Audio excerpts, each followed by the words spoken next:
ಬಾಗೇಪಲ್ಲಿ ಪಟ್ಟಣದ ಮುಖ್ಯ ರಸ್ತೆಯಲ್ಲಿ ವಿದ್ಯಾರ್ಥಿಗಳು ಶಾಲಾ ಕಾಲೇಜಿಗೆ, ವಯೋವೃದ್ಧರು ವಾಯುವಿಹಾರಕ್ಕೆ ತೆರಳುವ ವೇಳೆ ನಾಯಿಗಳು ದಾಳಿ ನಡೆಸುತ್ತವೆ.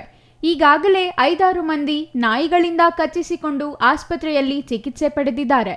ಪಟ್ಟಣದ ಸಂತೆ ಮೈದಾನ, ಬಸ್ ನಿಲ್ದಾಣ, ಗಂಗಮ್ಮ ಗುಡಿ ರಸ್ತೆ, ಕೊತ್ತಪಲ್ಲಿ ರಸ್ತೆ, ಗೂಳೂರು ರಸ್ತೆ, ಮಾಂಸದ ಅಂಗಡಿ ಮತ್ತು ಮಾಂಸಾಹಾರ ಹೋಟೆಲ್ ಸಮೀಪ ನಾಯಿಗಳ ದಂಡು ಬೀಡು ಬಿಟ್ಟಿರುತ್ತದೆ. ಈ ಪ್ರದೇಶಗಳಲ್ಲಿ ಜನ ಓಡಾಡಲು ಭಯ ಪಡುತ್ತಾರೆ.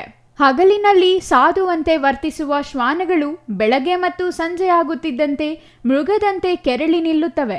ಈ ಸಮಯದಲ್ಲಿ ಮಕ್ಕಳು ಮತ್ತು ಮಹಿಳೆಯರು ಹೊರಬರಲು ಹೆದರುತ್ತಾರೆ. ಸೈಕಲ್ ಮತ್ತು ಬೈಕ್ ಸಂಚರಿಸುವ ವೇಳೆ ಹಿಂಬಾಲಿಸಿಕೊಂಡು ಬಂದು ದಾಳಿ ನಡೆಸುತ್ತವೆ.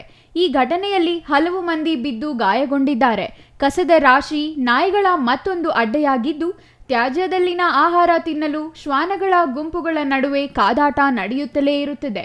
ಈ ವೇಳೆ ಚಲಿಸುವ ವಾಹನಗಳಿಗೆ ಅಡ್ಡ ಬಂದು ವಾಹನ ಸವಾರರು ಬೀಳುವುದು ಸಾಮಾನ್ಯವಾಗಿದೆ. ರಾತ್ರಿ ವೇಳೆ ನಾಯಿಗಳ ಕೂಗಾಟ, ಚೀರಾಟದಿಂದ ನೆಮ್ಮದಿಯ ನಿದ್ದೆ ಮಾಡಿ ಹಲವು ತಿಂಗಳು ಕಳೆದಿದೆ. ನಾಯಿಗಳ ಉಪಟಳಕ್ಕೆ ಕಡಿವಾಣ ಹಾಕಬೇಕೆಂದು ಸ್ಥಳೀಯರು ಆಗ್ರಹಿಸಿದ್ದಾರೆ. R Ganesh, CTV news.